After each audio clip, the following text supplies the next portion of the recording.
Hi. Hello. I'm so happy to be here. I know, me too. Welcome, guys. Welcome to Inner Archaeology. Welcome to the show. Yes. We're going to start off actually by talking about our Patreon because we're very bad at promoting that. We are. We're just like, oh yeah.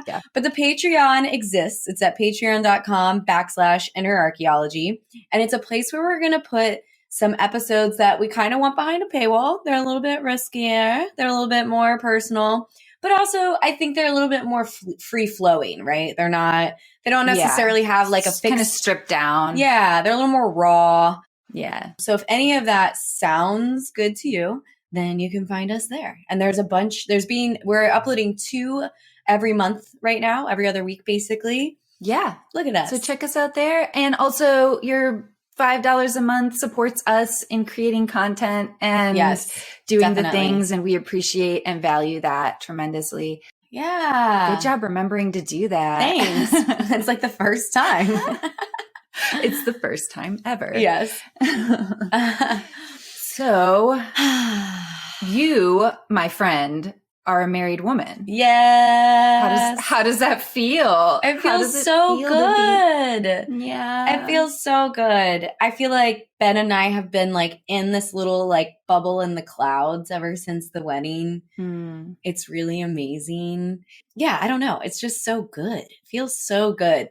Also, I gotta say, our wedding was amazing because it was fucking amazing. Listen, when we were talking about getting married and it was in the middle of COVID and so many things were shut down and we had no idea. I mean, I had just seen so many friends go through the planning process and then like not have weddings or like, I don't know. It just seemed really like hard, sad, and difficult, honestly, to plan a wedding during COVID and like filled with disappointment, right? Because you plan one and then it would get canceled.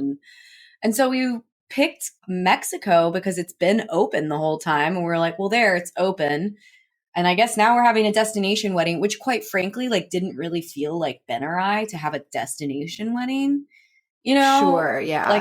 We're both like so connected to Santa Monica right now. And like, I think without COVID, we would have gotten married here for sure. Right. Yeah. But then because of that, well, one thing I knew I wanted from being a wedding planner, and I just wanted us to be able to have more than one day together. And that was like priority number 1 for me, you know? So I was like, okay, destination makes sense. We'll have a few days. We initially wanted it to just be immediate family and like maybe a few friends. At first we were like not even necessarily going to invite very many friends. Like just like the essentials. And then our parents were kind of like, no, let's do a little bit more than that. And then it kind of turned into this thing. It was only 40 people. So it was very small as far as weddings go. But it was like, it was perfect. It just felt so good. And everybody had a chance to kind of get to know each other for a few days leading up to like the wedding itself. And so by the time the wedding rolled around, like everybody like knew each other at that point. And it just like felt really good. Like really, really good. Like in a way I didn't know was possible. So same. I felt like it was like new feelings. Like I was like in a new space of like bliss and ease and everything was so lovely all the time that I couldn't like fully like fucking register it. I think like it was just all so, I don't know. I just like after that whole time, to me, it felt like such a gift that was a reflection of like your relationship, like your and Ben's relationship. It was like this, because your relationship is so beautiful and dynamic and full of growth. And then you had this wedding that was just, I think like a reflection of just like how fucking awesome you guys are. I don't know how to explain it. I was just like, yes, this is in alignment with like, I think where like, it just felt in alignment. Like this was not so amazing. It was like over the top. It was like deservingly amazing. Yeah. If that makes sense. It was just, there were so many moments where I would like look across the room before the wedding, right? And I would see just like you connecting with a high school friend that like is so dear to me, or, you know, Ben's parents connecting with like my little sister. And I just like, my heart was like exploding like all the time. Yeah. Cause I was like, these are all my favorite people. And they're all getting to like connect. And then like the group of friends that like came was so funny because they're from all different parts of life. But they're actually mostly all people who now like live in LA. Cause that was actually one of the things we decided to do. We were like, who are we going to invite friends wise? Cause that can be like a runaway situation. We were like, let's just only invite the people that we've seen in the last 2 years. That was like because there were a lot of friends we couldn't or didn't invite because we just were trying to keep it small. Also, Ben was like, 10 people sounds great. Like mega introvert. Sure. Yeah. And I was like, no, I want to dance. We need enough for a dance party. Thanks. But yeah, it just honestly, it like an unexpected part of it all was that it was incredibly healing for me on so many like layers. Like with my siblings, there've been some conflict because I really think in part because we haven't had a chance to like see each other and spend quality time together. So we're just communicating via text for like the last 2 years. There's not been like a reconnection period. Really, it was just so healing. And a big part of what I wanted and like my vision for it was like ease and abundance were like the 2 words I had in my mind. I wanted it to be so easy for everyone. I wanted you guys to get off the plane, have a car pick you up, take you to where you need to go so you don't have to navigate like getting around in Mexico because for some people that's uncomfortable, right? And then just like all meals like cooked and provided and like incredible. You just like didn't have to think about anything except for like connecting with the people around you. Like literally, I don't think I've had to not think that much since I was like a kid. For reals. Like, I think it was just like, I mean, not having to think about meals for me and my girls or like how to get places or anything. I was just like, I felt like I really truly got to relax on a level that I have not experienced in a long time, which was just incredible. It was amazing. And it was so fun too, because like there's like 30 of us getting in these like Sprinter vans to go to like lunch. It's like which was like a little party hectic in itself. Yeah, it's like a little chaotic because everybody's like, okay, we just get in this van and it just takes us where we're going. And now we're here and now we're there. And now we're looking at whales. And the whale situation was Can we talk about the whales? I'm like having a situation inside me about the whales. Like when we were going to go on the whale watching tour or whatever, my expectations now in retrospect were so low. Yeah. Like I was like, if we see a little like whale dorsal, like come up out of the water a few inches, it'll be like just magnificent. Yeah. But no, we're seeing whales breaching left and right and baby whales like splashing like a little toddler in puddles. I was like, I couldn't like take it in. I was just like baby whales, I'm just literally out. Like jumping and jumping and jumping, flipping and I was jumping and flapping and like, what? I know. I was the same way. Like, I was like, maybe we'll see one whale. But not only that, from the house, we saw whales all day long. We saw whales, I feel like, more often than we didn't see every day. Every day. I know. I was just like, because it was, to me, I've never seen a whale in the wild. I've never seen a live whale. Let's just say that, because I've never seen one in captivity either. Yeah. So I like just seeing them there constantly, looking out my like a little apartment, like fucking balcony, and there's like a whale breaching, or I was sitting and getting my hair done. Yes. I was just about to talk about jump and I'm just crying. I'm like crying my makeup off because I was just like, this is crazy.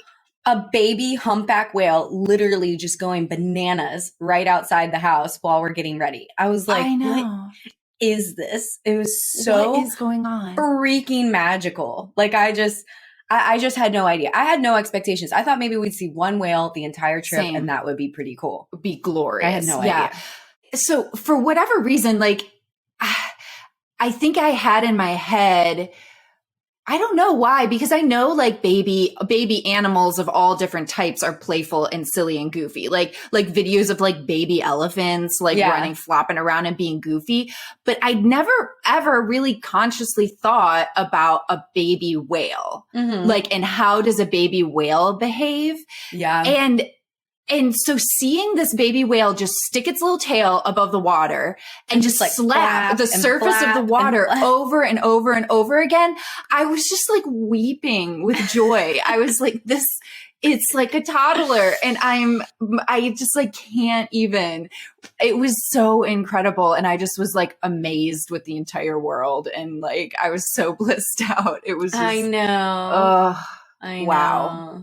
And I got to bring my girls, like my girls got to participate in all of this, and they like getting to give, I don't know. No, I'm sorry. I just got really excited because having your girls there was so good and they were so amazing. And it was just like, they were the best. I don't know. And I know we've like chatted about it a bit, but like this was my girl's first international trip. And my Lila, my 8-year-old, she had some like travel anxiety and stuff like that. So I was really hoping that this was going to be like a positive experience for her. And it was that and more. Like she just had the best time. And like my girls and your nephew and the other kids that were there, like they were this little pod that meshed so good. Your nephews and your other niece. And it was like, that was so beautiful seeing that little crew. And then I was getting all this feedback. They were the best. They were so much fun. I was getting all this like feedback because people were meeting my girls, a lot of them for the first time, really, you know? And so people were talking to me about Evie and Lila and the things they were saying about them. It just felt so good to like have other people see like how awesome I think they are like all the time, and just like seeing them being social and like just shaking it on the dance floor and like just having the best time just brought so much joy to my heart. It was just like, it was so amazing. It really was so good and just so healing. Like truly so many like people in my life I needed to connect with. Wait, real quick though, you have to tell the hot tub story. I have to tell the hot tub story. I was just thinking I have to tell this story. I'm already kind of crying thinking about it because it's so fucking funny. So we're like wrapping down. I'm crying already. I can't even. We're wrapping it up with the wedding. And you like jump down. There's like there's like a 2-tier fucking pool with a water slide at the place that we were staying that you had the wedding. So Sarah gets her little after dress on and jumps down the water slide, and all the other girls like pile down. I jump down, and then Evie's like behind me. That was my favorite thing because I like didn't see you coming as part of like the crew going down, and I actually saw you kind of looked a little like apprehensive, and so I'm like, you know, I'm just doing my thing. I'm like, everybody will do what they want to do.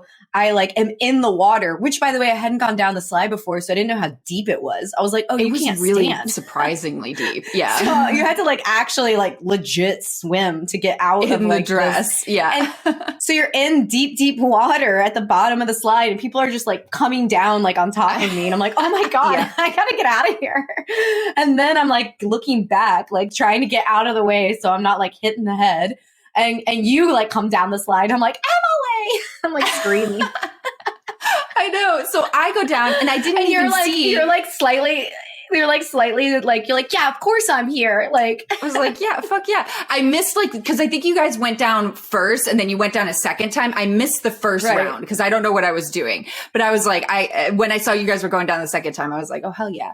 And so but then Evie, apparently, she was like, Mom gets to go down in her dress. I'm going down, which I fucking love that kid so much. And so she comes down right behind me, and then people are like swimming and whatever. And then I'm freezing, like feeling like I'm like shaking. And so a bunch of us pile into the hot tub. You had gone someplace else. I don't know. I'm singing Bohemian Rhapsody, soaking in your wet. So yes. Yes. With my mom at the top. You guys are in the hot tub. Good. So we're in the hot tub. There's a whole pile of us in the hot tub. And then like almost instantly, there's a man with a giant tray of tequila shots, like handing them to us unprompted. He just knew to do the thing. And so he's standing there and I'm already like, we're all like, oh my God, I don't think we could do these tequila shots because we're already like a couple margaritas in. And so I'm like sitting there, Evie's like right next to me. And we all like pretty much all of us just take the shot and like dump it in the hot tub. Right. And so Evie saw us all do that and she was just like, I think it was weird for her. Yeah. And so after, it might have been like the next day or something. And it would have been after like we had a pool party and we were all swimming and hanging out. And Evie was telling Lila about this. And Evie was like, Lila, we were in the hot tub and they poured all this alcohol in the hot tub. And then Lila, she was like, oh no, she was like, I was in that hot tub and I drank that water. Am I going to get drunk? She was like, am I going to be drunk now? Because she was swimming in the hot tub that had the shots poured in it. And we were like dying laughing because of how like Lila's little brain worked. And we were like, no, you're not going to be drunk because you drank some of the hot tub water. It was just so fucking funny because that's such like a little kid thing. She was like, oh no, I'm drunk now. I'm drunk like 3 days later because she was like swimming in the hot tub and had drank the hot tub water, which is gross. But it was just like, wait, we got to talk about that for a second. Why are we talking about? And that's what I said to her. I was like, Lila, you really need to like not drink pool and hot tub water. Like that would be great. But like her little brain and that whole thing, I just was like crying. I feel like I laughed like so many times. Me too. Funny. Me too. There were so many good moments. It was so good. Yeah. It was so good for me. This was something that was really like I kind of took away from because it was a Jewish wedding and I read a few books on Jewish weddings. And one of the things that really resonated with me and what I was reading was how they view weddings as a source of like peace and healing in the world and how it's like really like a new chapter and a new starting point and you leave everything like that happened previously, previous relationships, even like previous marriages, because they like acknowledge that like they're done. They're like, that's like the point at which like that's closed. All. Yeah. That book is closed. This is a new chapter. This is healing. And again, that healing, not just for the couple, but healing for the family and even like the world. And I thought that was like a really beautiful sentiment, but it felt like it actually really was my experience of it all. Like because even in planning this wedding, we had talked about it. I think because I have been previously married and divorced, I like didn't feel deserving of like a wedding of this kind. Like if we had if you had talked to me and asked me some questions right when we like got engaged, I mean, I just was thinking that we would have like a wedding in the backyard because I was like not deserving of like a full wedding with like a bouquet and a dress.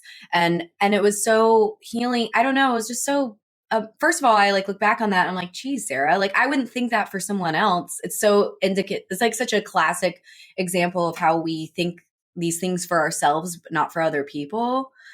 But then I'm just so glad I like worked through that. And you definitely helped me with that. And Ben helped me with that. And my mom helped me with that, actually. Like, you three really helped me push back on that idea that, like, I don't know, you're like broken if you are getting married a second time and there's like, you're not deserving of a wedding. Like, I just really wanted to touch on that because I hope that anyone going through that and experiencing that knows that they are absolutely deserving of a healing, like, rich, like fulfilling, like wedding that like fills your heart. Like it doesn't. That was something I like definitely wanted to touch on in this conversation. So it was this like beautiful unfolding because I've gotten to like walk with you through like a lot of the ups and downs and all the things. And I remember like when Ben came into the picture and you guys were getting serious and there was like thinking about getting engaged was starting to happen. And I remember all that like coming to the surface. And that's what like, it was like a catalyst for this healing, right? Like this new relationship was the catalyst for healing the pain from other past relationships and ruptures. And I just loved how it was just these like little bite-sized pieces you were going. Like the first thing was like the ring, the engagement ring. And I remember we like went, that was a big one. And I remember you were just like, no, no, no. And I'm like, why the fuck not? You know, like, yeah, like I didn't even feel deserving of an engagement ring. Like what in the world? And I and then I like swung the other way and I was like, I want a big old engagement ring. I know. And then we like go into Tiffany's and we're trying stuff on. I'm like, how many carats looks good on that hand? And like, it was so fun. And it was like, but it was this, I feel like those beliefs weren't like, because they fell off pretty quickly. Like as soon as you saw them, they kind of just like fell off. And I think they were just kind of old lingering beliefs that were just kind of around. But like there was this deep knowing, I think, that you were deserving of all that. So those things kind of fell away pretty quickly, I think. Well, I think it's a testament to the work that I've been doing, and also absolutely, I guess just like the relationship I have with Ben, even because I think that's the other thing is like so much has happened with Ben that I feel like I just like I've said this to Ben so many times in like the last few weeks where I'm like, I know this sounds so cliche, but I like literally thought I knew what love felt like. I thought I had experienced love and I really didn't. Like I really, and I think maybe it's just because there's different kinds of love. But yeah, like it's just like what I'm experiencing with Ben is just so different than anything I've ever experienced before. And I think, I don't know, I just think that's like where we are in our life. But also, I feel like I made conscious efforts in that whole process to be like, I'm not going to just stay small. Like, why would I let my past like dictate how I'm going to like engage with this man? Like, that doesn't make any sense. Really, it doesn't. And also, I'm not even like the same person really. Like, I look back and I'm like, that Sarah was so confused and so lost and felt so unheard and not seen. And I just don't feel that way at all. I'm feeling so seen and loved and cared for. And I'm caring for him in a way that's like from a place that's so much more healed and full and self-aware. And it's just like, I don't know. Why would I let my past like dictate how I'm showing up today or letting other people show up for me? Like, it's just like, that was like the like realization I was having as I was going through that.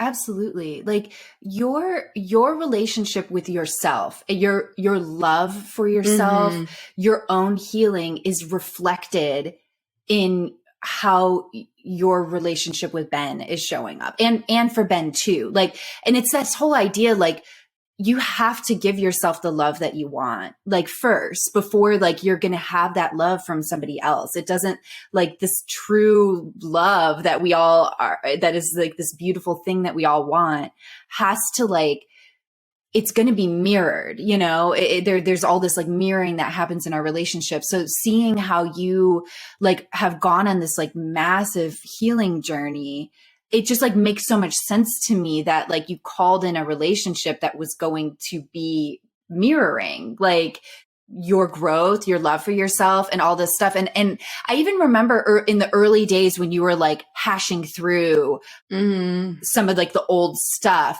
you would be like, I think this is something that's from an old relationship. Like, I actually don't think that the thing I'm experiencing right now has anything to do with my relationship with Ben. It's getting kicked up from something else I've had. And you're just like having the self-awareness for that you like distinguish that, I think was part of like why you like kind of grew so rapidly, like through these things. It also helped that Ben was pointing it out to me. There were many times where Ben would ask me point blank, what is the story you're telling yourself in this situation? Where like I would be upset generally. And I would tell him the story and he was like, real quick, did that come from me? Is that a story that came from me? Have you ever heard me say or indicate that? And I would very quickly be like, no. And then I would realize it came from a previous relationship.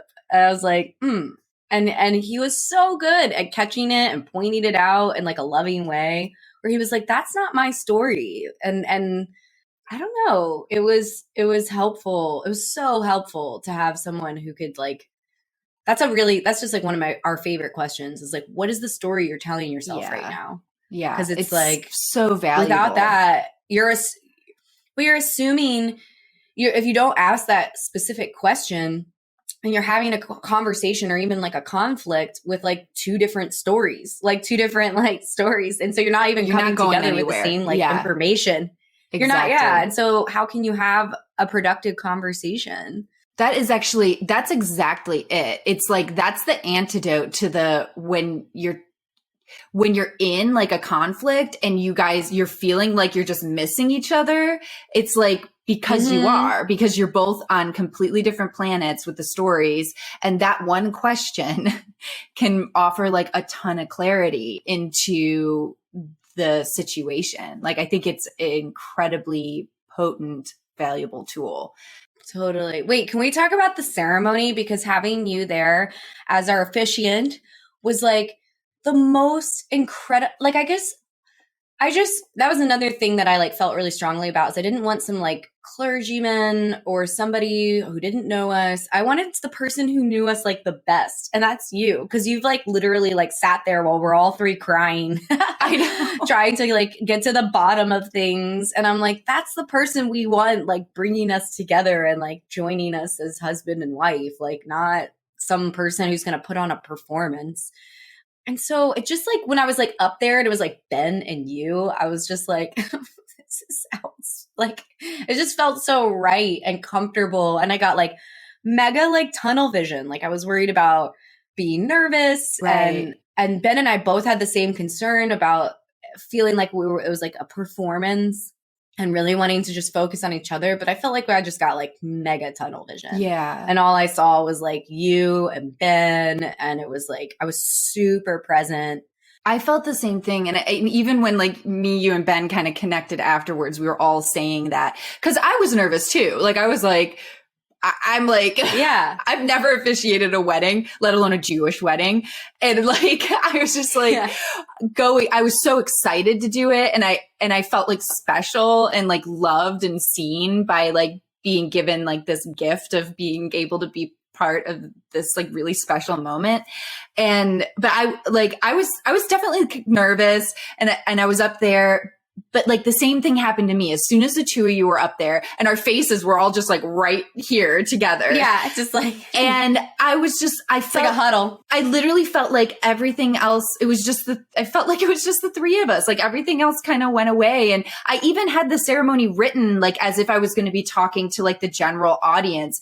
And it just, as it was coming out, it just changed to me just talking to the two of you. I was just like, the wording changed and I was just like there with the both of you. And it felt really sacred and special. And going back to what you had said earlier, it felt like a very clear transition. It was one thing had come to an end. I have like chills. One thing had come to an end and a new thing was beginning. And it was like so profound and beautiful. Yeah. Ben and I both talked about that after the ceremony because we lived together. We bought a house together. We lived together. And so I honestly was like, I'm not going to like feel anything different. But I did feel something different. Like I felt like afterwards, I just felt this like deep sense of like interconnectedness, like just like a final, like something that just felt more like permanent. Yeah. A promise. It was like a promise was made. Yeah. Yeah. And beautiful. And, I don't know. It was just amazing. I also really love the part where me and Ben were like going back and forth about who was going to say their vows first because it was so on brand. We haven't talked about this yet. Yeah. We haven't. I don't think so. So first of all, I was supposed to go first. I know. And I fucked up because I was like, I offered it to Ben first. And you were like, wait. Yeah. So we had talked about it. So we talked about, I was supposed to go first. Emily's like, okay, Ben's going to go first. And Ben was like, oh, because Ben really wanted to go first. Because he was worried that I would have like, he was just worried about his vows like coming after yours. Yeah. Because I think because I speak with emotion a little bit more. Yeah, and you're like a writer. He was nervous about that. Yeah. And so you go, Ben's going to go first. And I'm like, no, I'm going to go first. And Ben's like, no, I'm going first. And I'm just standing there like holding the microphone back and forth, back and forth. I'm like, who wants it? Who's going to go? She's like, and the thing is like, that's so me and Ben to be like, no. And I was like, but then, you know, I was like, okay, Ben, you can go first. Yeah, it was, and it was so funny. And it also was like a nice little laugh. Yeah. Like it just like, it really like, awesome. It brought me even like further into my body. Cause I was like, that was hilarious. Yeah. It was so good. Oh, I'm so glad you loved that so much. I felt like it was I loved it. Yeah, I felt like I was like, oh, this is happening. This is right.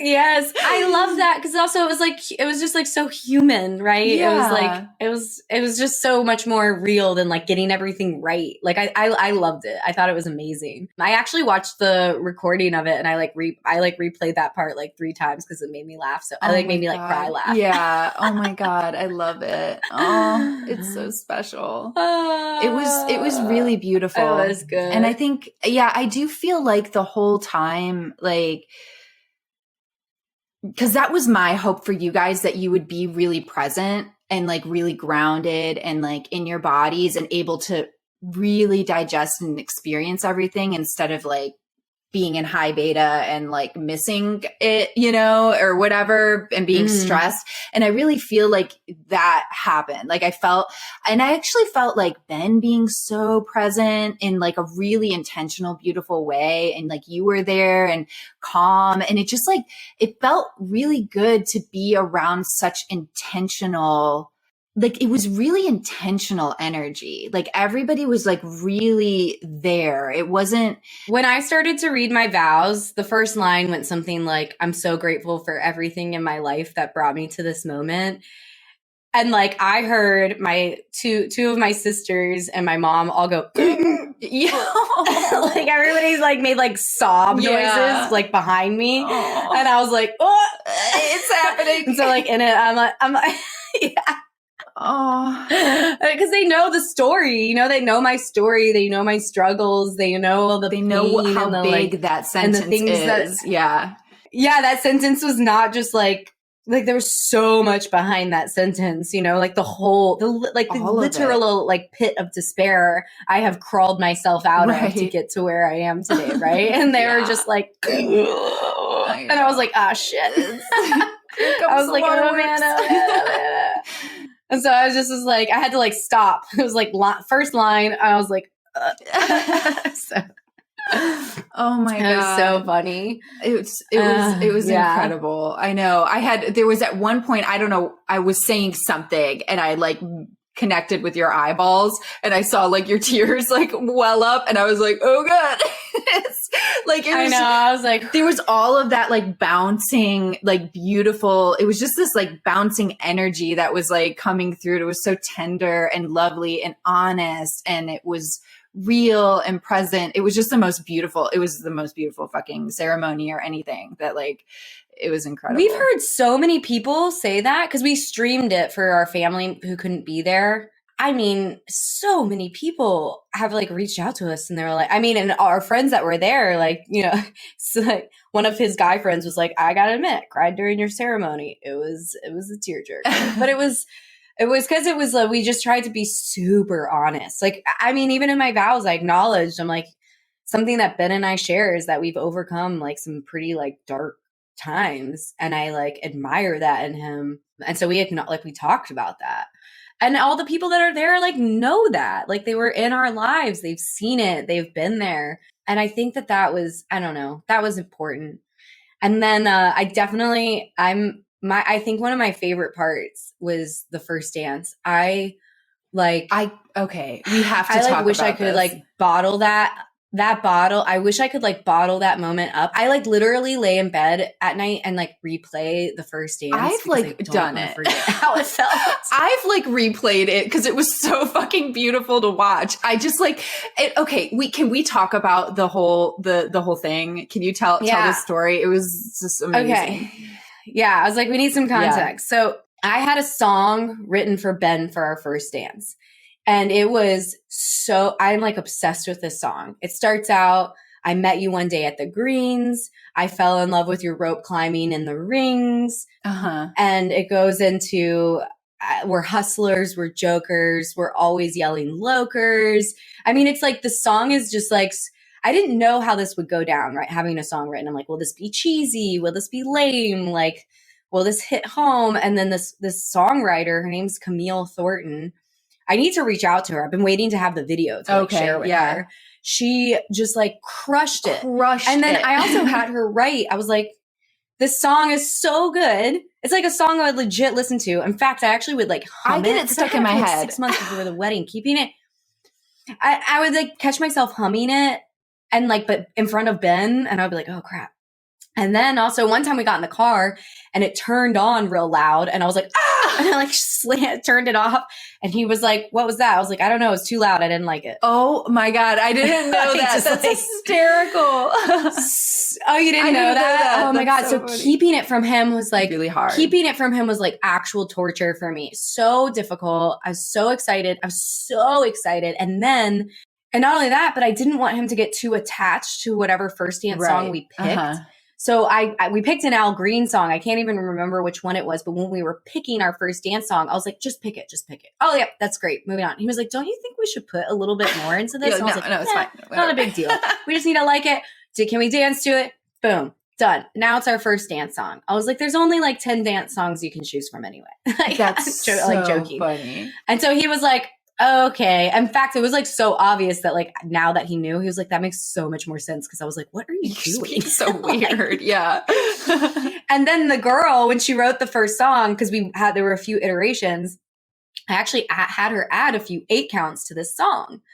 And so because I knew there was going to be a moment where Ben was like, this isn't like what is this moment? Like what's going on?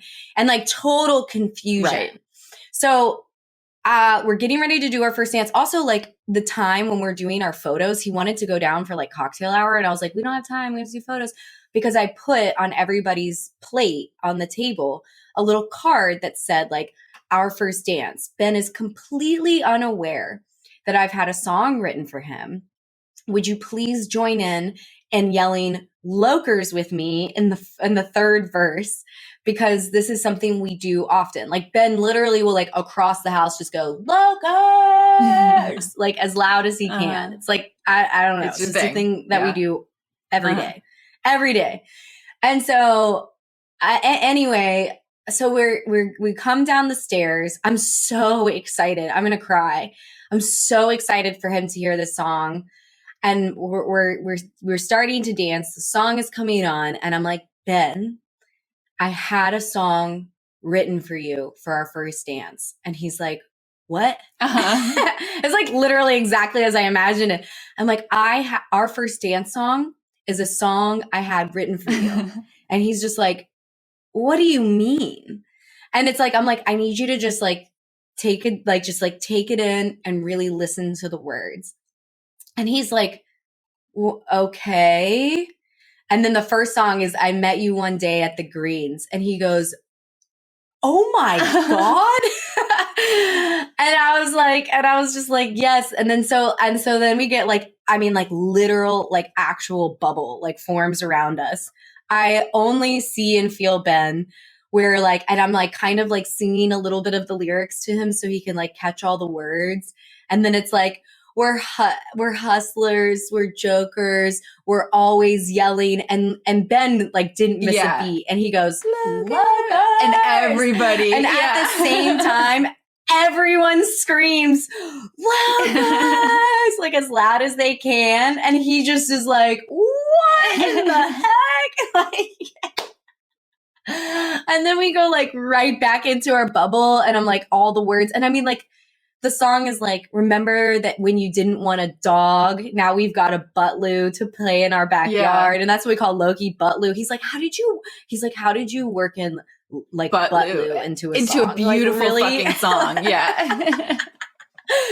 Yes. Like the song is beautiful, but it's like got all of these little like details and it's just, so good. Anyway, that was like definitely one of my favorite moments. And we actually, most people were gone. So at like 11, like at the end, like wait, like everything's like winding down. And Ben was like, can I hear the song again? And so everybody's like in the hot tub and in the pool at this point. I think there's like our parents maybe are still upstairs. And I went to the DJ and we played it and we danced to it again. It was like the last song we played of the night. I don't know. Were you I must have been in the all? hot tub No. at that point. Right? Yeah, no, I wasn't there. Yeah, everybody I think was in the hot tub. And so we danced to it one more time and he listened to the lyrics and he was just like, damn, this is a good song. I was like, yeah. Oh my God. I love it so much. That's my favorite. Do you think we could like share it somehow on this podcast? Do you think we could like play it at the end? Yeah, we could probably link it in the show notes. We could probably, we probably could even edit it in at the end so people can listen to it. Yeah. That would be amazing. Okay. Yeah, we can do that. That feels a little like weird to me. Or we could do the link. Yeah. Or we don't have to do any of that. No, we can just let it play at the end. Nobody needs, I'll get over it. Yeah. It's like when I was sitting there, cause like you had shown me the song beforehand. And so I almost didn't. I know you were like, because I wanted it to be a surprise for people. I know, but it was like, I'm glad you did. It made the whole moment so special because like I could see, I just knew what was happening. Like I saw like Ben's face when he's like, what the fuck is this song? And like, I knew exactly what you were probably saying to him. And it just was like this, such a special little bubble. And that, I mean, I just was like, just like crying. It's so good. It's so good. And it was such like I don't know. I love you. I love like you and how like you're like creative with your like thoughtfulness and your like gift giving. Like that was like what a gift. Like that you guys are going to be able to cherish for fucking forever. Play the song for your kids. It's going to be hilarious. Like it just is like, I don't know. I love that you did that. It was just so beautiful. I just love that it turned out as it was great as it did. Yeah. Like huge shout out to Camille Thornton. She's a genius. It's a beautiful song. Like yeah. She's like just such a beautiful like singer songwriter. We can also like link to her Instagram because she deserves all the credit. All the credit. Let's do that. Were there any other like big takeaways or things that you felt from that time? I mean, the big thing that I really wanted to touch on was just like, I don't know. I just know because I think about what I would tell myself or other people, especially with like all the shame and guilt that is associated with divorce and like second relationships. Like, I just think it's so unfortunate that there's such a stigma still around that, because I honestly have just come to believe, like, I don't know, staying in a relationship that's not meant for you for decades. That's the like tragedy. Far. Yeah. That's the tragedy, rather than like making a step towards like what is better for you, you know? But unfortunately, I know, I mean, when I started talking about my divorce publicly and also like on this podcast, I have people reach out to me about it all the time. Yeah. And they think, and they're always saying similar things, like just the fear of like stepping into the unknown that comes after a divorce. And also just like pushing back against it being a failure. Like, I just had such a sense of failure, but like, what a mistake it would have been to stay living a life that was like so not meant for me. And also, it would have been doing my partner at the time a disservice. Like, I wasn't the right person for them. And because of that, our relationship was a hot mess, you know, because it was not a good fit. Like, and so I don't know. That was just something it was so good. And it feels like such a big part of my life has healed through this whole process. And also, really, truly, like a big old chapter has closed. And I thought that the chapter closed with the divorce, right? But I don't think it did. I actually think it closed with my relationship with Ben and moving through that and all the healing that's come from that. And then stepping into like a sense of like stepping into my self-worth through our engagement, our wedding, and pushing back on all of that and being like, Ben and I are like absolutely deserving of whatever kind of wedding we want to have. And I don't know. It's just been so good. And it does feel different on the other side. I didn't know how it would feel. I've never experienced the way I feel now feel so freaking excited about our future. There's just something beautiful about a sense of like commitment and feeling like really good in that. So yeah, I think that's like the big like overarching takeaway story healing that has happened for me in the last 3 years, really. I love hearing you say about how it feels different, because I think that, people Mm. like to say, oh, you're just saying words. It's just like a contract. It's just a legal thing, getting married or whatever. And it's not like on an energetic plane. It is like a rooting into each other. Like you literally are, that connection, I think, goes so much farther than just what we can see, it's like this deeper, I don't know. I think though that was the ceremony that did that we created together. Like Ben and I created this very thoughtful ceremony with you, and it was so like true to It was us. really honest. And so many people have come up to, I mean, Ben's dad was like, because all the way leading up to it, he was like, you're not doing these like some of these Jewish traditions, because we did a lot of our own take on them, like the 7 circlings. We did 7 intentions instead. And so he was like asking about that, like leading up to it a whole bunch. And at the end, he was like, that was the most beautiful ceremony I've ever seen, because it was so you guys. And I think that because we took the time and we did it together, it wasn't like something I did. It was like Ben had like very like strong feelings about every part of that. Like even down to the 7 blessings. He was like, no, I want your mom to read the one about a loving home, because she does such a good job of creating a loving home. And I want your dad to read the one about playfulness, and I want my dad to read wisdom. And he had something for like he was so adamant and so involved. And so, we were just so intentional. And I think that's where the feeling came from, really. Like, it wasn't like we, just did like the paperwork or whatever. And I didn't know what the end result would be, but it just felt like a big, big shift in our relationship. And ceremony is cool. Ceremony and tradition. I'm a big fan. Yeah. I mean, I feel like that is seeing you learn about like Jewish tradition, culture, history, all the meaning, all the discussions, has been this really like beautiful learning curve for me around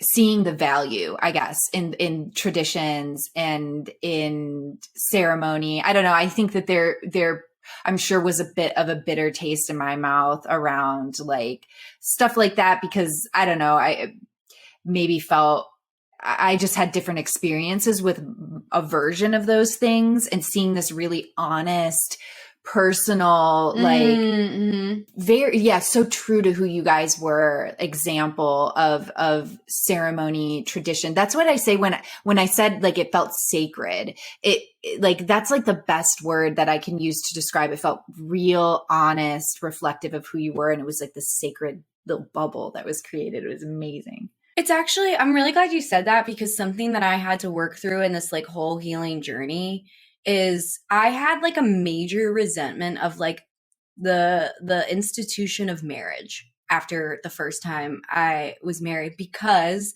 it felt more like a form of like control and entrapment after I had to go through the legal process of like divorce. And that is really eye-opening, to where you're like, wait a second, like the legalities and like what you need to do to unravel yourself from this human. And also like, I don't know, I went through a whole period of time where I was like so resentful of marriage that I don't know, I was just like, I didn't take it seriously. I didn't want any part of it. I was like, my final partner, we won't get married. We'll do our own thing. Like, I just never thought I was going to get married again. And I mean, another small like detail, I actually, cause I don't think we've actually talked about this, but I actually got married a second time for like a person I was with for his green card status, essentially. Cause I was like, I don't give a shit about marriage. I'll marry you. Like, I literally was like, marriage is a this is like where my mindset used to be after, like, this is, so you have the whole This is arc, important. everyone. Yeah. I mean, I was so angry. Yeah. And I'm glad we're like getting to it, because I was so angry at marriage as like an institution and a concept. I was like, it's control, it's patriarchy, it's ridiculous. Like, I wrote it off to the point where I was like, yeah, I'll marry you. You can have your green card. It'll be fine. Whatever. Like, I was like, it's so not important to me. That I was like, I swung hard the other direction. I was like, this is a fucking joke. Yeah. Like, yeah. and it's been through like healing and all this work that I've like actually come back around to see it as beautiful if, and a big giant if, you're entering into it consciously and intentionally in an agreement of what you actually want it to be. Like, that's the difference between Ben and my relationship, is that we are like it's ours, and we're not going to like make it look like it's not a cookie cutter relationship. We literally negotiate and have conversations around how we want everything to look like. And it's not what it's very different from like many like traditional marriages that we have seen, and definitely different from the because the thing is marriage without doing that is a set of expectations that have been outlined by society and religion. And Ben and I, like in our ceremony, and also just like in creating this relationship, we were like, what do we want each of these things to look like? Like, we don't have to default to the expectations that have been like laid out for us by all society, really. And so I think only because of that was I able to be like, marriage is fucking cool. Because I've never felt that way ever in my whole life. I've always been like, it doesn't make any sense to me. And that's what was reflected, I think, in our ceremony. Yeah, because it was yours. It was real. It wasn't like this copy paste thing with all the expectations or whatever.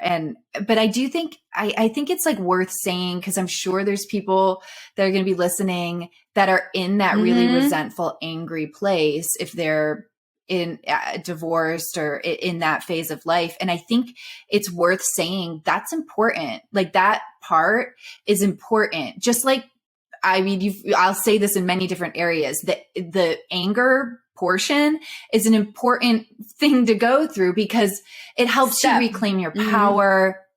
It helps balance the scale. It's like you're trying to reorient. And the whole idea is not staying there, because like, I remember, Sarah, you telling me I am never getting married again. Like, I remember hearing you say very definitive things. And I just was like, okay, like, because that's where you were right then. And that was important, and I wasn't like, I was like, marriage is a and I joke. wasn't like, oh, you're, it's just a system I wasn't of like, control. you're wrong. Like, I wasn't anything like that. I was just like, yeah, like, I think that makes a lot of sense that that's where you are right now. So it's like that space is an important place. And I think what your story and everything that you've said today has outlined so well is that there is like potential and opportunity for healing. Like, it can happen for you, that it is possible for you to experience deep brokenness and rupture in relationship, and to be angry and furious and fucking vengeful towards these whatever, and go through that and heal and become a more realized version of yourself, and actually experience love that like blows your mind. That's what I have learned from you and Ben, And I think the thing that I wish I could go tell my younger self would be like, you are actually creating your life. You are not like you do. And everything, pretty much everything you're coming across is optional and somebody else's idea of like what's right. And you actually have the power to choose like what's right for you. You don't have to play by anybody else's like rule book. Like, you really don't. And the only thing that holds or held me back, I think, was just like a fear of like, well, one, not really like flat out not knowing that, but two, a fear of being like rejected Like, I just think it was like came from the most like basic instinct of like, I didn't know that I had a choice, number one, to create a life of my, like a relationship of my choosing in the sense that it exists today. It was so outside of the realm of possibilities for me as a 20-year-old, but also that like, the more you show up and do things that are actually like true to what you want and and like asking for your needs to be met, and you step into your self-worth, like you end up with somebody who like actually fully sees you as you are, and then gets to an opportunity to like co-create with you, and they have wonderful ideas. And it's just like, I don't know. It's outside of the realm of possibilities that my like little 22, 23-year-old brain could have ever imagined.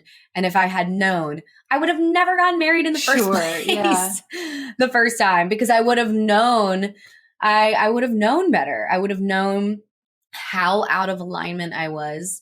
But yeah, it was just like a big old bubble of fear, and also feeling like I should be grateful for, because my life like on paper was fine. Like, how dare you want more for yourself? Like, and also so many people just being like, well, you guys dated for 7 years. It's time to get married. And just being like, I guess that's what I'm supposed to do. I don't know, man. The shoulds, living your life according to shoulds is like a recipe for disaster. not necessary, quite frankly. And the thing is it's like, this is the whole big picture though, is you like what you said in the very beginning in your vows, everything that you've gone through, you're grateful for because it brought you to this moment. And this is like my big belief about the journeys we go on as in life, is like you experience that. You've experienced healing from that. You've experienced this new relationship, and now you're sharing that. You're putting that out into the world, and your experience of doing that is going to have ripple effects to other people, believing it's possible for them. I hope so. Oh, it's already happening. It's happening in me. Like it is happening for me. It's already happening. And I think like that's the deep value of just fucking like going through what we go through and living our lives and sharing that with the world in whatever way that looks like, and I don't think anything is like a waste. Nothing's a waste. Even if it might feel like it was. God, I agree. Initially. It's so funny because I talk about this a lot, because I just remember being in like the dark places in my life. And when you hear people say things like that, again, I know I've said this before, but I'm like, shut the fuck up. Like, that can't be true. Like, because when you're in it, you're like, how dare you say there's meaning in this? It's awful. Like, I don't want to be here. I don't want to feel this. I'm so like, but your pain is literally trying to get your attention. You. Yes. That is what it's there for.